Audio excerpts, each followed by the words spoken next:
Yes, now everyone, welcome back to James Redmond TV, and wow, that's the most energy user all getting out of me when it comes to this show, mate. Welcome to another Premier League roundup, and I just want to say thank you to Lewis for joining us. Lewis, how are you, bro? How are you? You asked me that question when you first came on this link, and my answer was as good can be. How are you, my friends? And I hope everyone in the chat as well. I'm feeling very, very good today. Obviously, based off the win, is a huge result for it. Anfield curse has been broken for the first time in God knows how long. Everyone's Anfield curse has been broken. Don't feel special. It is, but... Don't feel special. Do you remember me telling you I thought Charity FC would rear its ugly head around in this Do you know game? when you said that, I never said nothing because we're more charitable than you. We are literally, this was the two charities coming together and we went, nah, mate, we're the better charity. And for you, sorry, Lewis, you carry on. By the way, I understand that because, thank you as well, but I understand that only because your attack disappointed me. Like, I thought we were going to get peppered for 90 minutes and there was nothing about it. What was your first shot on target in the 80th minute or something like that? This ain't even me trying to mock it, but I really expected more from that front three. Oh yeah, 100%. Everyone does. I expect more from it before every game. I'm sitting there thinking, yeah, they'll go boss now. They're gonna go quality. They're gonna kick it. I don't really actually. Not over the past few games. I kind of accepted for a long time that they're in bad form. That being said, you know what they can do is what I'm basically trying to say. It's like when you must know with some of your legends who, when they got more towards the end of their Chelsea reign, you still knew they could offer something. They weren't the same, but they've still got that something in their locker where they can still win a game. They can still win a game against Chelsea. Because even though you have a great system, and I said that's... Like, we're going to talk about the tactics and whatnot, and we're going to talk about Jurgen Klopp, we're going to talk about other Premier League, because this is a Premier League show, not just Liverpool, Chelsea, but this was kind of one of the biggest games on the weekend. And do you know what, Lewis? I want to kick this show off with Jurgen Klopp, because I saw his interview as well. And just as a Liverpool fan, and this is the first time I'm mentioning this, I'm just kind of looking at it thinking, you can't be... Because what's the first thing he done when the final whistle blown? He went to the referee. And he started complaining to the referee. And I've been a big supporter of Jurgen Klopp. I've defended him. I can't defend him after that. It's like, you make them substitutions, and it's not drawing or losing the game. That was my problem. And I said this in my instant match reaction. Chelsea are a good side, and they've got a good manager with a good system and some very good players. But you played into their hands. They start Werner up front, and what, you play a high line when you've got Kabak and Fabinho, who are sound defenders but not quick in the slightest. And you're in the highest of lines. And it's not only that, you then eliminate your best possible chance of getting back into the game by taking off Mo Salah. Was he having a world beater of a game? No. But he's the top goal scorer in the league. I'm not being funny, Lewis. Common sense. Love my manager. He needs to do a lot more wrong, and I need to clarify this, he needs to do way more wrong before I claim Jurgen Klopp out in any way, shape or form. But it's common sense to not do that. Jota weren't my problem. Jota coming on I wanted, but not for Salah. Mane was having the worst game in a long time. Bobby Firmino was having another average game, and we take him off. And then he does that in the interview. Just from an outsider looking in, I want to know your thoughts on Jurgen Klopp, because... For me, that's my point of view. I'll still defend him, and I know he's had some circumstances play into it, but still not good enough for me, lad. What do you think, Lewis?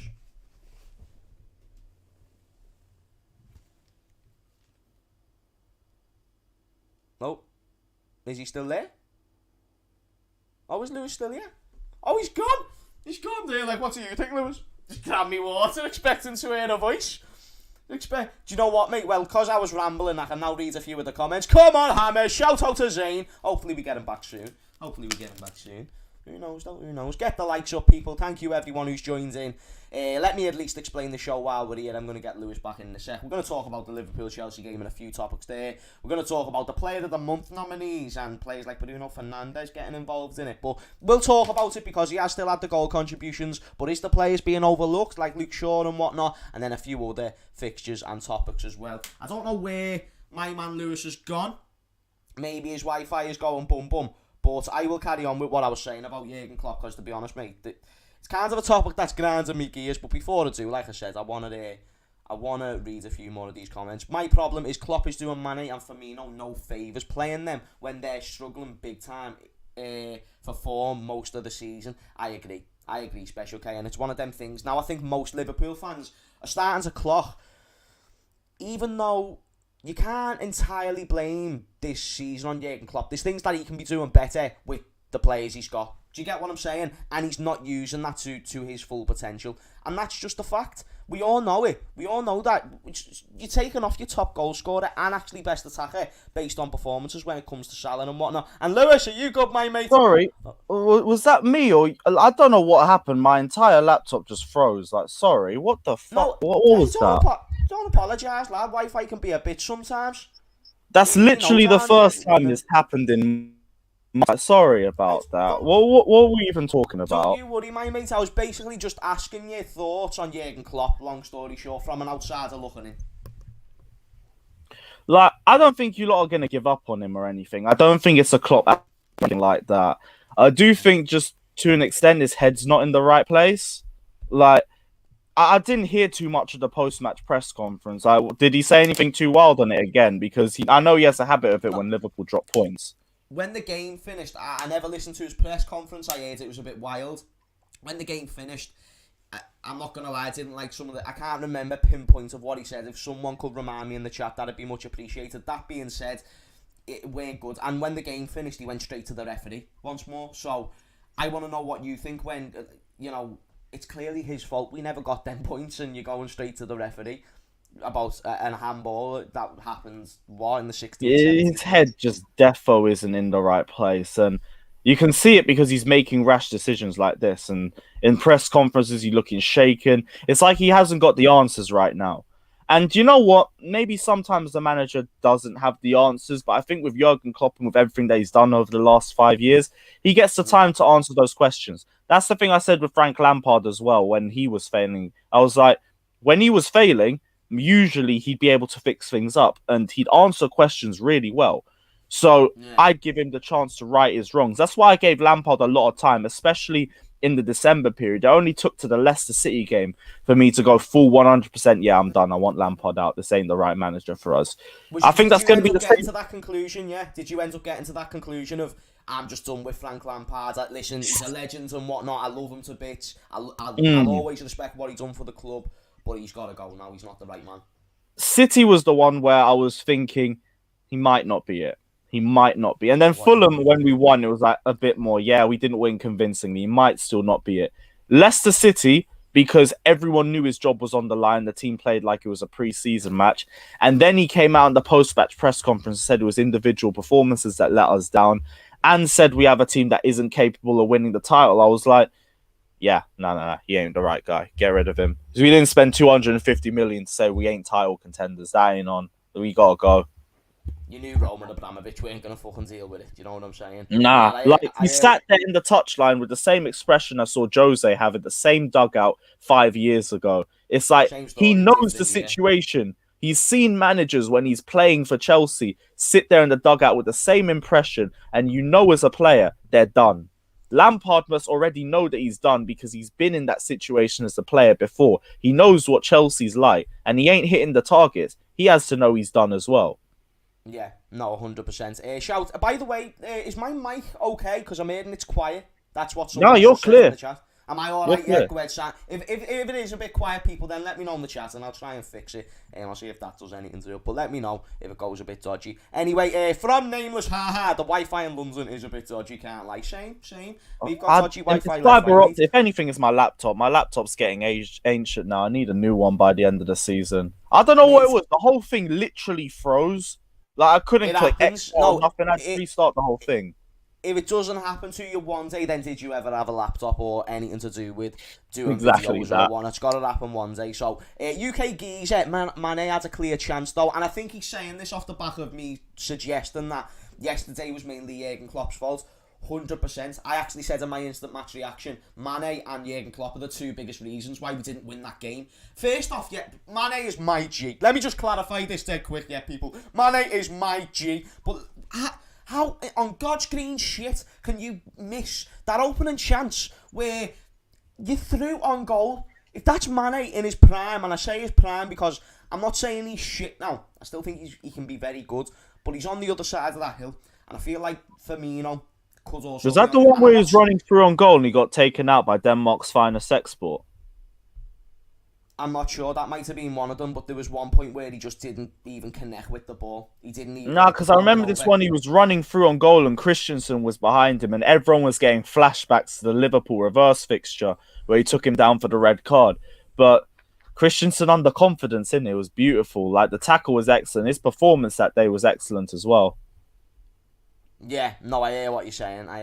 It's mad. Some people are saying my mic's low, and then some people are saying it's fine. I don't know. I'm hearing you clearly. Like, I don't know if it's coming out differently on YouTube or not, but like, just hear this. I hear you clearly and everything. We're having technical difficulties, bruv.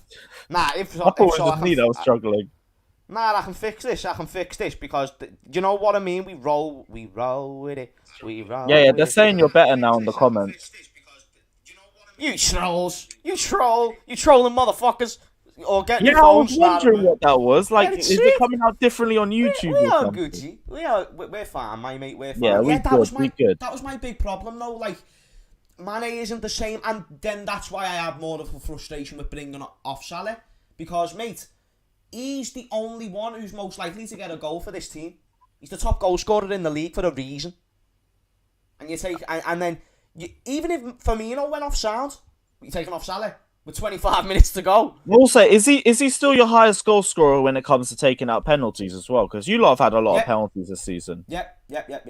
Okay, yeah, then I definitely don't understand that. Salah didn't do much for the 60 minutes he was on the pitch. I understand that, but you keep those players on for moments of magic anyway. They can turn it on in a second, and that moment they turn it on could be the game winner or could be the equaliser in itself. So I understand that. We go off that false hope. That's what we do, like, all the time now. We're going off false hope because these are Premier League champions. These have won the Champions League and they've done it very recently. But it's just like, it's not the same confidence because when you kind of watch football a lot and you see what certain players are going through and you have an idea of what it's kind of like, because you can't know exactly, but you can have an idea. It's like, you just know, and you know it's not right now, and it's like a null and void type of thing. People are even suggesting Champions League. It's embarrassing to even think of it, mate. It really, really is. But from Nani, James, as a Liverpool fan, Werner had one disallowed that they could have scored much more. So I wouldn't say that if Mane scored, then we would have been in a better position. I never said that. I said Mane and Jurgen Klopp were the two biggest factors to us losing that game. But I also did want to touch on Chelsea being very tactically astute. Even me and you said before this, Lewis, Tuchel is an interesting character. I know he's not played the most exciting football right now, but what it looks like to me, and say if you think I'm wrong, because that's absolutely sweet, and same with people in the chat, I kind of look at it, he's playing safe right now to get into the next season, get top 4, get the points you need, and then next season he might evolve that style of play a little bit more. Exactly, it might not be the most. Do you hear what I'm saying? Do you exactly agree? That? This isn't Tuchel's final form. This is just, if anything, it's a board because of how much ground that we've lost under Frank Lampard. You went from saying, I want to see us contend for the title, to just get top 4. Just get top 4 as a basement. I'm not even saying I want top 4. Like, I want top 3. Or maybe even top 2 if our form is good enough. Because I do think our team's capable of it. And I do think it's all about consistency in this league table. And we've been nothing but consistent since Tuchel's joined. We've only conceded 2 goals in the league. One was a Zuma howler moment. And the other was a Rudiger own goal. We haven't been done by anybody yet, and we've still been facing tough teams. We faced Atletico, faced United, we faced you guys, and we've been strong throughout all of those 3 games.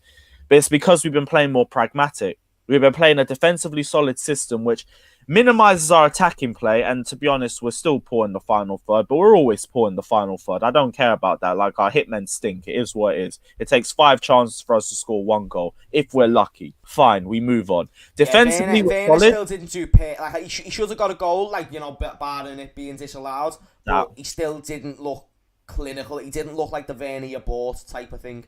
Here's the thing, like, with Werner, and it's the same thing, I saw it again in this game. We have missed so many of his runs this season. It's actually a disrespect to Timo Werner and himself. Everyone's getting at this guy. Really and truly, could have doubled the goals that he has now as a bare minimum. Yes, he could also have doubled the goals if he was more clinical in himself. Fine, I understand that. Timo Werner, it comes with Werner. He also would have doubled the goal tallies that he has right now if we didn't ignore his runs. Mason Mount had an amazing game. If I'm going to nitpick, I saw 2 or 3 moments where he was on the ball. Timo Werner made an excellent run and we didn't play the ball, or we played it too late. And this happens every single game with Timo Werner. He will make these runs and no one will find him. Everyone will have their head down way too much. And it's half the reason why he doesn't have goals this season. But that's also why Werner gets a bad rap in himself. As a player, level of all the strikers that we've had, and we've had some stinkers as strikers. Alvaro Morata, Batshuayi, Shevchenko, Torres, Higuain. People put Timo Werner's name next to all of them, and I'm thinking that's a disrespect. That is a complete disrespect to Timo Werner. Werner. How much are people in the mod? Like, I'm a part of this generation, and I've said some crazy things. Some of it for banter, some of it because I believe it. But like a lot, when people are actually being serious nowadays, they say some crazy comparisons. Trust me, man. Like everyone's too on the. What is it? Say something reactionary so you can get a lot more views on yourself or you get a lot more interactions with yourself. But really and truly, you look at Werner as a player, he's nowhere near a Morata. A Torres, you know what? Maybe a Torres is a fair shout because with Torres, he was the same sort of thing where his work off the ball and his all-round game was still good. It's just he never had the confidence to put the ball in the back of the net. Werner's the same thing. His all-round game is excellent. It's just his finishing is literally his finishing, and it's got worse than it has at Leipzig. Fine, I can admit that. But it's a confidence thing. I saw a video compilation of Timo Werner's performance against Liverpool in the second game of the season, and the confidence that this guy had, even playing him at left wing, a position that has drained his confidence. Him playing there for the first time in the season against Liverpool, he was our player of the match that game. Most of our attacks were going through Timo Werner. You lot did a good job. That's one thing I noticed. Yeah. So even though Fabinho had a good game, he was probably your most threatening player in that match. And that's everything came through Timo. Facts. And even though Chelsea done a great job, because you can only beat the team that's in front of you, even before the game, you knew what they were going to try and do. It was always going to be that long ball. You knew it was. Especially and we tried it. And it worked to an extent. We had Kai Havertz played as false 9. Do you know what? This is the only thing. Sorry for cutting you off once again. No, go for it. Go for it. Quick for this point. Like, the offside trap, like, Jurgen Klopp can kind of have an argument that it worked. But because you actually got put offside a few times. That being said, it's like, when you go into the second half and you're still playing with the high line, that's where my issue comes into it. And Tuchel just went, nah, keep doing the same, boys. Are you mad? Get a little bit. Yeah, like we didn't really press forward that much like that. We were stable. You chilled. It's just, we'll get the ball, and we'll do what we need to do. Exactly, and that's why everyone who's still mourning Lampard is saying that the football hasn't changed because it's just as boring, but well, it has changed. We look a lot more confident. We're a lot more solid defensively. We're not leaking goals. We're not just Reece James and Inshallah like we were under Frank Lampard, just whipping in crosses the team. That's another thing. Werner isn't going to be good when you're whipping in crosses into him all game. Like, the Man City game was a huge example. And like I said, that's when my eyes were just first thinking, yeah, Lampard might not be it. Because we had a great lineup. We had Ziyech, Pulisic, and Werner up front as a front three. And I was like, this is the one we've been calling for ages, thank God. And we were 3-0 down in 20 minutes. Why? Because the tactics were the same. Spam crosses into Timo Werner. Ruben Diaz and John Stones had their best game of the season at Stamford Bridge. Well, yeah, all they did was sweep up crosses into Werner and Pulisic. You're not going to have a like in 90 minutes in your life. If you're going to do that against John Stones and Ruben Diaz, then yeah, you're just making it light work for them. But I pulled up this comment here from Ryan, and even speaking on players like Pulisic that he just mentioned, we even said just before the stream, like, you know, a lot of Chelsea fans get on his back. And then when you told me that, I was just like, go ahead, then I'll have him. Because I know he's got injury problems, but as a player, he's a baller, mate. And another thing that I want to bring up, what Ryan's saying, Mount is Chelsea's best player. Now, Lewis, I agree with this, and I said this in the stream yesterday. I'm not even saying overall, because of course you've got a Thiago Silva, for example. But if we're talking about impact, if we're talking about, like, currently, if we're talking about ability, mate, like, everything put into one is what I'm trying to say. He's got to be the most impactful. And I also wanted to ask you, where would you rank him out of these 5 players? I've been asking a few of the guests over the past few weeks, and everyone in the chat joining. Rank him out of these 5. Greenwood, Foden, Saka, Mount, and Curtis Jones. Where would you rank him in that 5? Okay, so Greenwood, Saka, Jones, Greenwood, Saka, Jones, Foden Mount, and Foden. Foden. I feel like out of all 3 of them, Foden has to be at the top. And I'll be cool. Yeah, Foden has to be top in that. We're the same there. Because I said mine last week, so I'm interested today where you go with this. Other than... it's a bit of a sticky one from there. I feel... Because a lot of them aren't even same positions, because Mount plays more as a midfielder. Half of these lot are wingers. That's very true. I might have to influence this question slightly. Let me put it like this. Mount, Grealish, Maddison, and we'll go with that. Where would you rank him in them 3? Mount, Grealish, and Maddison. Grealish has to be top. Grealish is top. I'm with that. You people know that I'm a Grealish lover. I'm a Grealish no homo, but I'm a Grealish lover, mate. He is quality. He is so good at football. Maddison v Mount is a tough one because I feel like a lot of people judge the player based on goals and assists, and if that's the case, then I think Maddison will be levels clear of Mason Mount. By the way, put Phil Foden into this conversation. So Maddison, Grealish, Foden. Foden's got to take second, and then is Maddison or Mount. Like, here's the thing: I don't think it's a disrespect to whoever finishes 4th in this either, because they're all players that have potential. No, but I need to throw a disclaimer out anyway, because anyone will just say, "Oh, you put Maddison at bottom, or you put Mount at bottom." No. Credit to all of them, but if we're gonna say Mount or Maddison. I'll say Mount first. I feel it's just Mount. Yeah. I feel it is Mount, but no disrespect to Maddison. But I feel it is Mount. It's only just IQ. I feel like Mason Mount's football IQ is so underrated, and he always does the right things. I can say the same thing for James Maddison in itself, but correct me if I'm wrong. I feel Maddison's more attacking, where I think Mason Mount would be better all round. And that's why I'd go for Matt. Yeah, that's why I go for Mount. I do hear that argument when you're putting two and two together. Again, people, can we disclaim? None of these players are shit. But in my opinion, this is the way I'd do it. I'd do Jack Grealish number 1, Phil Foden number 2. Do you want me to tell you why I'm going to put Mason Mount number 3 above James Maddison? And I wouldn't. And if you'd asked me last week, you would have got a different answer. I've always rated Mason Mount. It's not just because he torn us apart. I was saying it before the game. He's your best player. I swear I said it when it came on your channel. By the way, people, link is in the title. Click on it. Takes you there. It doesn't take it away from you. Subscribe and then we're sorted. Yeah, this is the way I kind of think of it. So, when it comes to Mason Mount, he's the leader of your fucking side. And this is why I rate Jordan Henderson a lot higher than most people. Because technically, he's not one of the best players in the world. He's not even close. He's not even one of the best players in the league, technically wise. But when you put everything into a footballer, people can call me a passion merchant all you want, but people underestimate mentality in football and in any sport.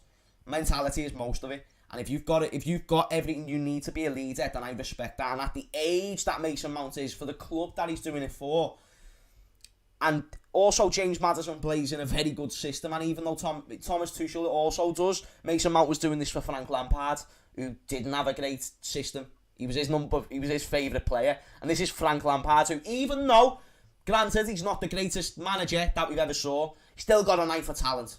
Like, you can chat shit, but he's a fucking baller, mate, so he knows a good footballer when he sees one. That's the thing I'd say with Lampard, because his formation, I thought, benefited the Chelsea academy, but it was at the detriment of all of our new signings, which is why the problem was. And it speaks more about Mason Mount that Tuchel's come in. There are less attacking players in the squad, or there's less attacking positions in the squad now, and Mason Mount is still undroppable. We still can't drop him because of how vital he is, both on the ball and off the ball as well. His quality shines. Like Southgate said it, Lampard said it. now Thomas Tuchel is saying no one cares about what Southgate says. I know what you mean when you're bringing him up. No one cares about what it doesn't add a lot more to it, but it's like stat padding, isn't it? I'll respect the others, but... Big up Flawless as well. See you at 6. Yeah, shout out to Flawless. Yeah, Simon, it's actually funny that Flawless is here, because now we're going to move on to the Player of the Month conversation. Yeah, the fact Christensen's been taken out of the Player of the Month voting is huge. Do you have an issue with that? I can't be arsed. He's had a good seat, and even the fact that he's been doing it without he's done it without Thiago Silva against us, mate. He's doing really well. Defensive record is undeniable. Here's the nominees. Anyway, so Joachim Anderson, is that for Fulham? I believe. Or am I yep. Shit? Yep. Harvey Barnes. Don't tell me they got the wrong Danish defender. I can't be arsed. Oh my god! And they got it from our neighbours as well. I can't be arsed, man. No, but get on They're this. trolling. Yeah, Anderson, Harvey Barnes. These are just the nominees, by the way, people. Harvey Barnes from Leicester, Joe Cancelo from City, Bruno Fernandes. I want to talk about that one myself. Ilkay Gundogan, Jesse Lingard, and Ruben Neves, and also Rafinha from Leeds. That's no what they're Chelsea all players. Chelsea players. They're all in the contention, right? For Player of the Month. That's I can't be arsed. Danish defender. That's mad. Listen, this is why I know this competition's on budge. The Premier League hates us. They hate us. Yeah, it's a bit mad the way that they put Fulham's defender above. Oh, that's mad. That's mad. Nah, let me touch on this though. Bruno Fernandes being above Luke Shaw is a big issue for me. Luke Shaw, and I am not a Man United fan, but I can very much stand up for a player when they deserve it. Luke Shaw last season was never... He's always had the ability, but when he came back from his injuries, I never thought he could reach this level. Thought he had a cap type of thing. Mate, he's created the most chances. This is for Manchester United. He's created the most chances out of anyone in the Premier League. And I know that can be anything, but he's created the most chances out of anyone in the Premier League, the third most in Europe.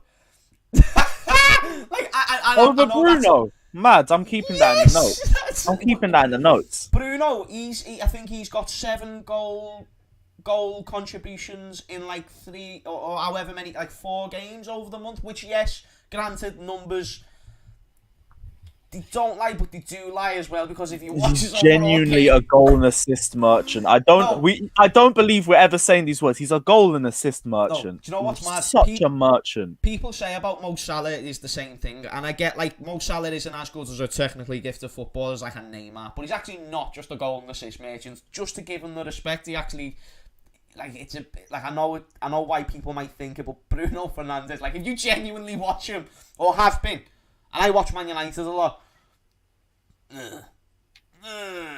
That's the thing. He does nothing for the longest, and then, like the West Brom game, did his first half, and then he banged a volley top left into the corner, and I was like, can't be arsed with this man. I really can't be arsed with this man, Chelsea, because you can't predict him. You can't predict him. He'll do nothing for 80 minutes, get a penalty, or get an assist in the 90th minute or something. And that's the thing with United, because you look at them in second place, it's such a false image. Because if Bruno don't do nothing, or Rashford don't do nothing, like you saw against Chelsea, like you saw against Crystal Palace as well, they don't do anything. It's either them two or it's quiet.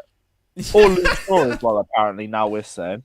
No, Luke Shaw's been quality for them, mate. Like, I believe any United fans can back me up. He's probably been the best left-back in the league this season. Granted to him. Definitely. Well, to be honest, the one I'd try and push is Ben Chilwell, and he's fallen off a cliff the last few weeks. He can't even get in the team. I know he played against us and done okay, to be fair to him, but I'm still waiting for him to get into the team, because if Alonso's the competition, he should not be overtaking him. We are where we are, aren't we? I'm still not sold by him, but it is what it is. Listen, I know that we've just lost 2 years, but you've got to try and find your moments to laugh, people. Do you get what I'm saying? If you don't laugh, you cry. That's it. Sure, best player for United. I don't think that's true, John Watts, but this season he has been, if that's what you mean. But if you're saying overall, then I don't know. I mean, he's already won player of the season once for them. Might as well stat pad it another time. Fair enough. Nah, that's actually facts though. Who do you think deserves it the most out of them though? I'll read it again. Like, I'll say the ones who I think is a shout. Andreas Harvey Christensen, but we've got Anderson or whatever his name is instead. Would you say Christensen? Yep. Christensen's been... Thiago Silva has left the lineup against Spurs, and no one has noticed the difference. We faced Atletico, United, and Liverpool. I haven't noticed Thiago Silva's been out of the lineup. And he's been one of the best centre-backs in the league, you know. And you've stepped into his shoes, and the shoes fit. He stepped into the shoes, and they fit him perfectly like a glove. But we're still not putting him in goal. Let me not get too furious about it. I know that he's had a few dodgy seasons, Christensen, yeah, but I remember.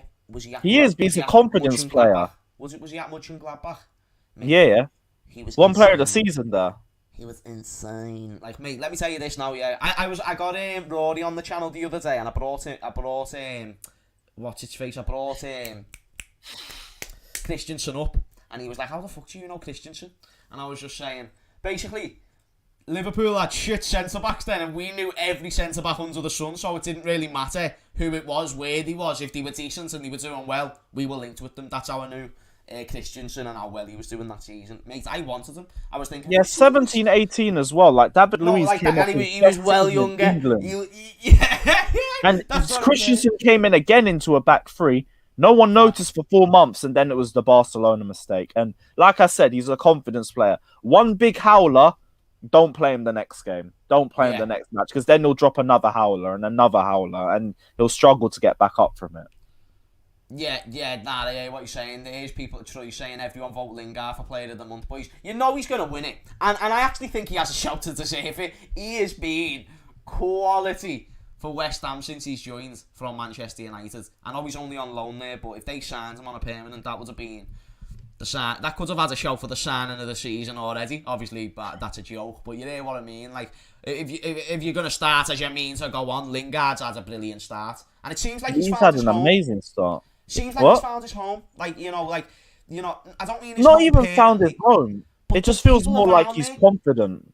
Yeah, that's what I mean. The people who are there, it suits Lingard, if that makes sense. Or maybe it's like there's less pressure on him, because I can imagine after a while, it's like every single game you're going into, you're not going into there with any confidence. Like, what was it?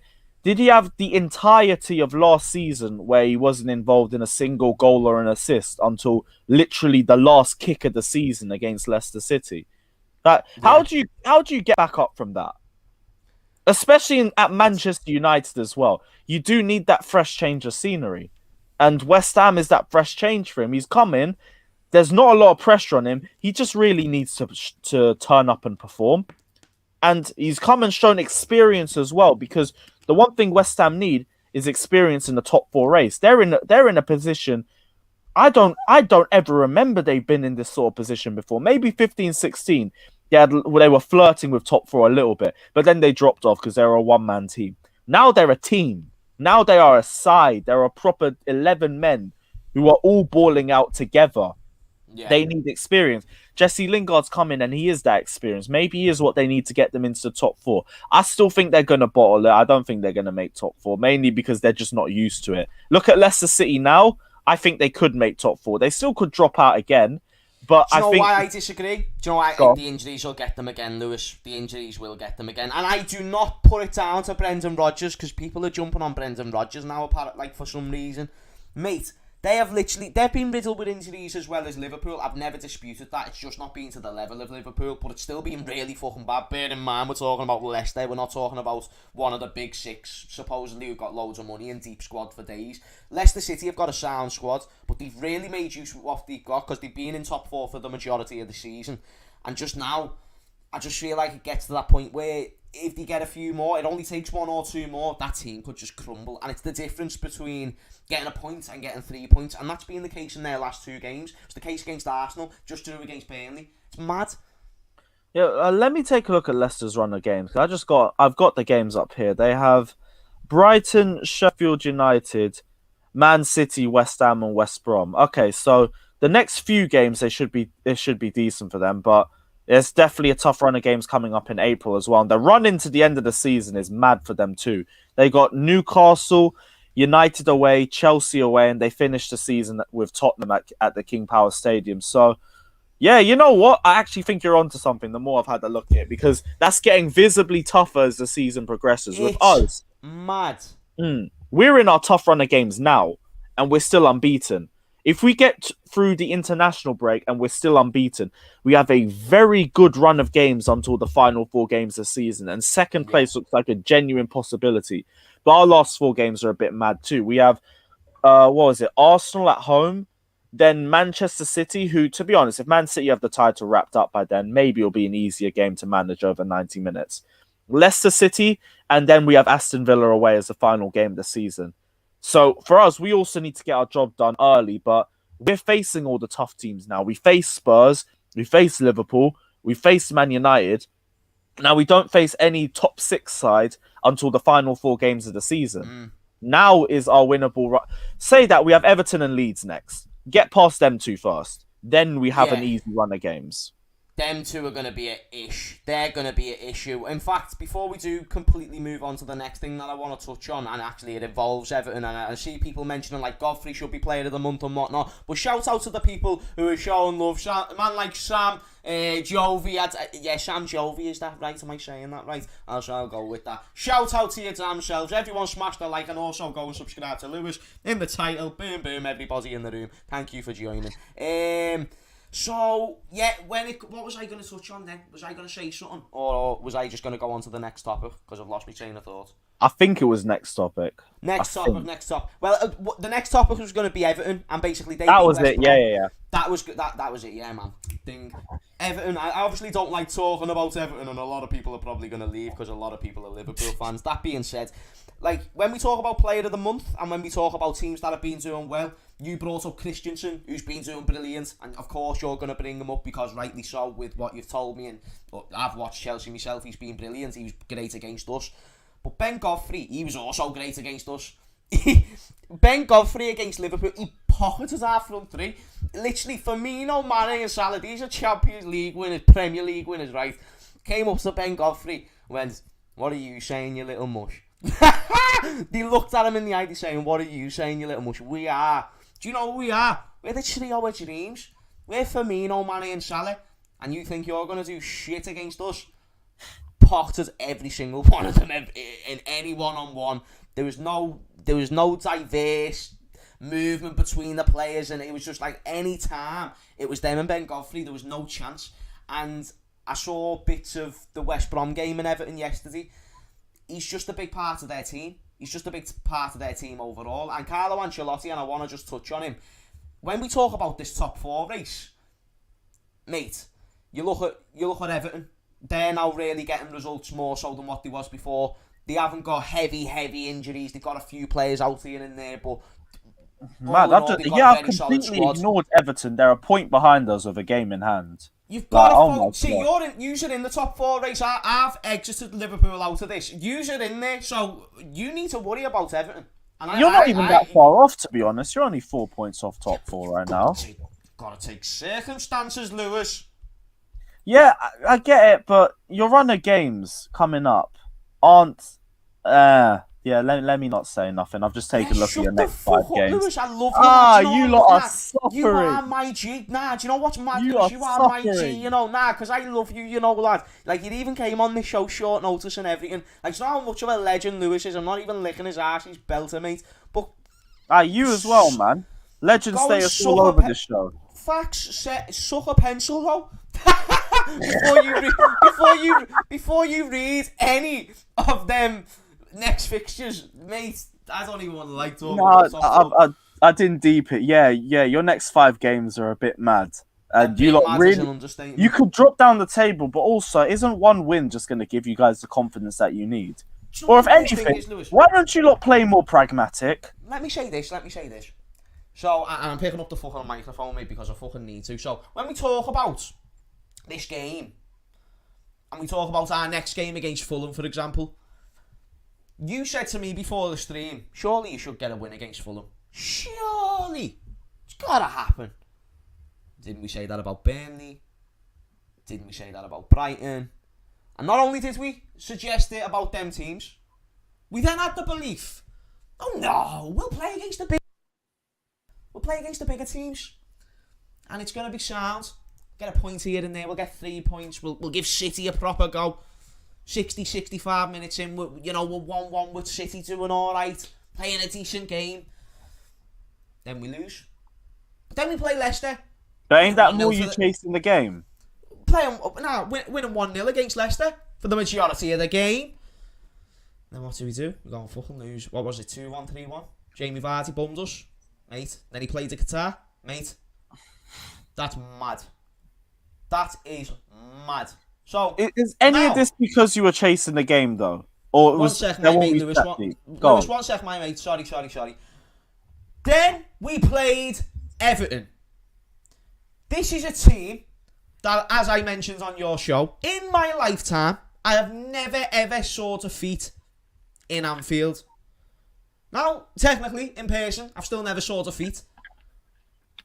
But people were throwing at me, James, they haven't beat us since 19 or whatever. They haven't beat us since this date. We'll be fine. Being a shit one, but we'll be fine. What happened? We lost to Everton. Now, you want to make the matters. Let's talk about Chelsea. Let's talk about Chelsea where Jurgen Klopp knows the manager very, very well. Gets a lot of players back. So we can't even use injuries as an example. We got Fabinho back. We got a man like Alisson back. Shout out to a man like Alisson. Takes a certain type of player to come back into them circumstances. And he done it. We got very fortunate. And he was actually our best player. Never done nothing wrong. So you've got him. He's a great sweeper for you of the 90 minutes. I do have to give him credit for that. Very much so. He had a very good game. So you've got him. You've got Fabinho back. And then you've even got Jota the Shotter. Jota the Shotter. You've even got him back. And you know the manager, and we still lose. So you're saying to me, just to conclude, losing to Brighton, losing to Burnley, losing to Everton, losing to Chelsea, losing to City, and losing to Leicester, I should have any sort of right to go into a game against Fulham, who, by the way, when we were in good form, we drew 1-1 with. You're taking the piss. You're taking the piss, as the Rock would do. The piss. To be fair, Ruben Loftus-Cheek is firing on all cylinders, so it's mad. It's a bit of a sticky one still. It is a bit of a sticky one. Who's their other midfielder that plays with Loftus-Cheek? He's got like 5-star skills. I don't know if he actually does. He looks like he does when he plays.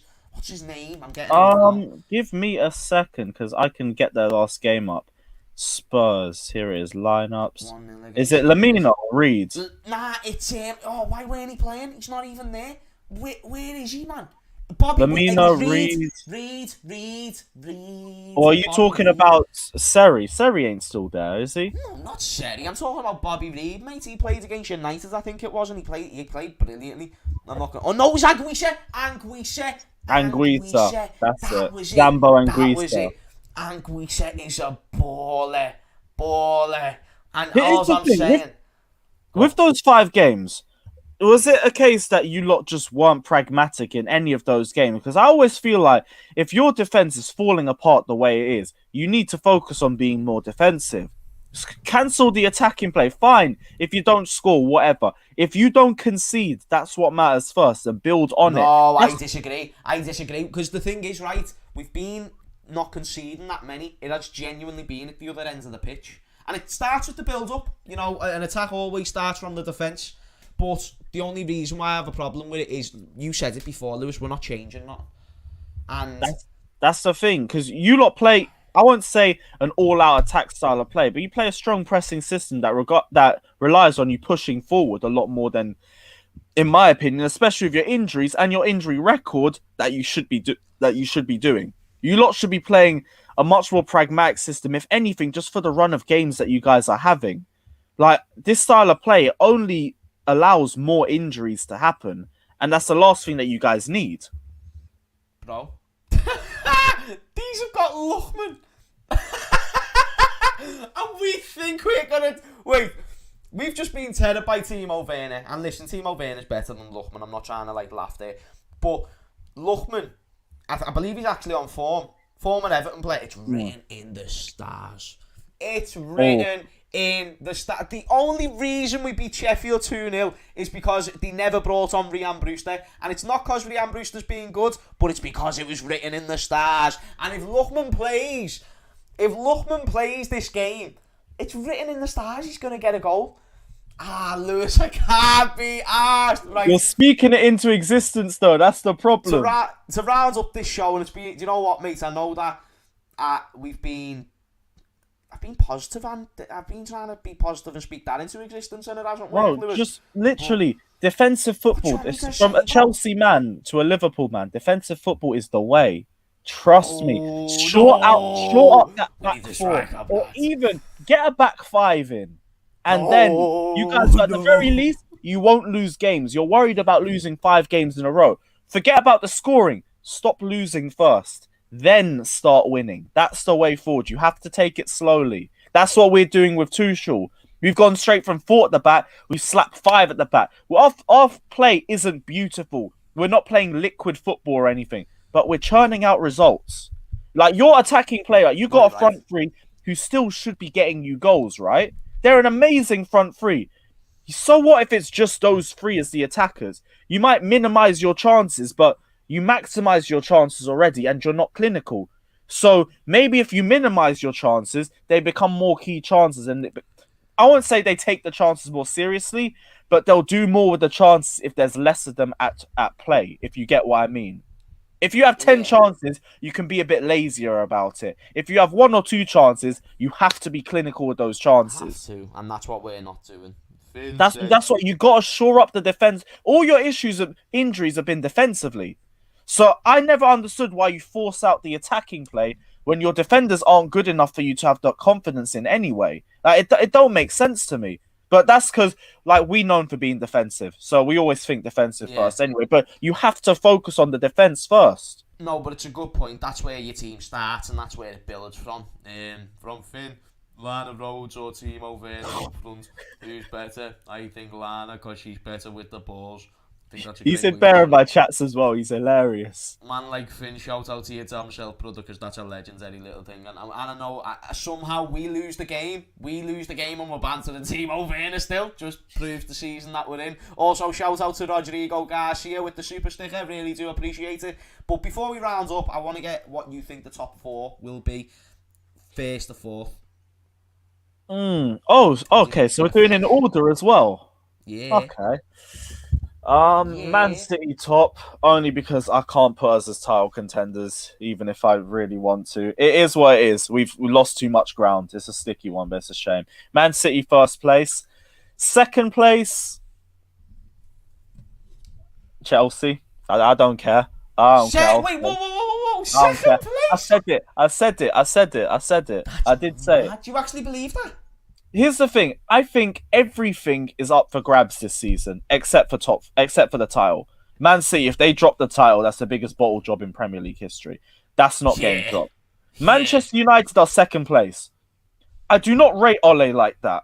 Man United fans do not rate Ole like that. When they said 21 in 21, I know they weren't serious, because you cannot be Ole out and say 21 in 21 in the same sentence. Because if not, you're either a hypocrite or you've got an Ole agenda. It's one or the other. So you don't believe in Ole. So you don't believe in the title. I also think you're in a top 4 race. Ole has the capability to drop Man United from 2nd to 5th place. If there's any manager that could do it, it's Ole. So I'm not saying they're going to drop out the top 4 just yet, but to say Chelsea playing the way they are right now could go and get 2nd if they continue this run of form, why not, innit? Why not? But 2nd place, I'll go for Chelsea. Haters will say you've got an Ole agenda. Haters will say. Haters will say, I don't rate Ole. United fans don't rate. If your own fans can't rate your manager, how can I rate the manager?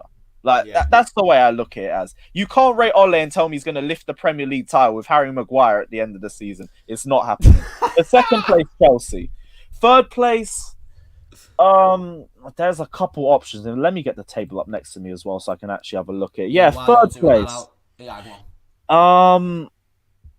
I do think it's a run of games for you, lot. I still don't think Liverpool are out of the top 4 race just yet, but I won't say they'll finish 3rd place. I think it will be Man United or Everton for me, or maybe West Ham's run of games right now. I think if they drop off at any point, they drop off in the next few games. So I'm going to go City, Chelsea, Liverpool. My God, we made it! Liverpool, We made it! Liverpool or Leicester City. Only because I think, and we said this earlier as well. We said this earlier too. If you lot don't make top 4. You should forget Europa in general. Drop down to 8th as a minimum. Finish 10th place. Finish 10th place because you lot will walk the Premier League if you've got no European football or no serious football. With the way you play, with the way that you guys play, that pressing system. Also take into the fact that your team will have 1 week's rest nearly every week. You remember Chelsea 16-17? Nobody could handle us because of the amount of rest we had as a team. You could play the same 11 week in and week out. If you lot finish 8th and 10th, like Liverpool got the league title sorted next season. It is what it is. People, we're winning the league. Next year is our year. You heard it here first. Next year is our year. You got to drop another month of howlers though. If you didn't drop that logic on there, right? If you didn't drop logic on that point ass, then mate, I wouldn't have gone anywhere with that. I wouldn't have even let that enter my brain cells. But when you break it down, it's a good point, and I'm realistic. Trust me, man. I've been calling shit for months. That's a great point. That's your style of play. If you lot have no extra competitions to really worry about, except the odd Carabao Cup game, the odd FA Cup, we get knocked out of them straight away. So Klopp don't care about those trophies. Or if anything, he'll stat pad an English treble because he's got no Champions League football to worry about. I hate to say it as well, but I bring positivity. So here's the positivity for you, my guy. Null and void. Let's go into next season from Mo. Let teams attack us and focus on counter-attack. Change up the style of play, 100%, Mo. Listen, I am on the same boat, my mate. A few people's top 4 predictions: City, Chelsea, Everton, and West Ham. Oh, please. Every one of the top 6 except the money clubs in the top 4. That would be hilarious. That would be mad. City, Leicester, United, Spurs. Leicester to finish second. I'm assuming that means in order. Yeah, Spurs is a bit mad. I don't think Spurs will. I think they're best. City, United, Chelsea, or who do you reckon will finish above? Dead quick. Who do you think will finish above each other? Arsenal or Tottenham? Garbage arguments. I can't lie to you. It's a hard one, isn't it? I think Tottenham. I think Arsenal, but Spurs win the Europa League. That's what I think. Like, I think Spurs could have a howler, but if they win the League Cup and or the Europa League, they won't care. Jose's there for the trophies. If Jose wins one trophy, it justifies all the horrendous football he's playing. Yeah, no, defo, 100%. If he can win a trophy, because he's got that League Cup, if he can win that, that's a different level. Even though it says everything, like you're sacrificing so much for one Carabao Cup, but it's Tottenham, innit? Tottenham's going to Tottenham. No, but do you like the way when he was chatting second place with United was his best ever achievement? He weren't lying. And this could genuinely be his best. He's won a trophy with Spurs, and it's like. No, but even then, like Spurs have their howlers anyway. They've got Heung-min Son and Kane having the season of their careers. They still are the 9th highest scorers in the league, with the 2 highest goal scorers in the league. It's ridiculous. Mad. Shout out to Rodri, who's became a new member. Big up Rodri. Like honestly, shout out to yourself, Rodri, because that goes a long way. And the chat from Finn. Timo or Abelard, danger ones, good at ball control. Yeah. This guy has a very extensive list of porn stars, I swear down. Every time he's on my watch along, he's got a new name. Every time. He's right, Finn. Getting his research in there. Lockdown does it, innit?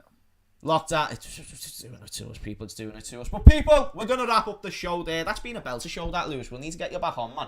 That was a good laugh. I'm always around, man. Just give me a shout. Felt better at the end of that show. Shout out to everyone who came in the stream. Before we wrap up, make sure you go subscribe to Lewis. Great stuff that you're doing there, mate. Really respect everything you're doing. I went on the channel the other day before we got slapped. But you've been a great sport, man. Being a great sport. He never kicked a man while he's down. But you getting anything done today, bro, that you can let the people know about? Yeah, I got a Premier League show coming out at 6 p.m. Premier League. No, I've changed the name. It's Shameless FC now. So, guys, check out Shameless FC at 6 o'clock. Then check out Agenda FC on Flawless's channel at 8. And then I think I'm on Matisse's channel at 8:45 for some Andreas Christensen props. So, guys, check it out. We got another busy day ahead of ourselves. But we're active. We got to be active in lockdown. Otherwise, I'm just sitting there doing nothing. But we got to keep the grind going. So, guys, check it out. Smash the like and subscribe button and everything. Thanks for having me on, my guy. It's right, bro. Lovely way to end it. Thank you for watching.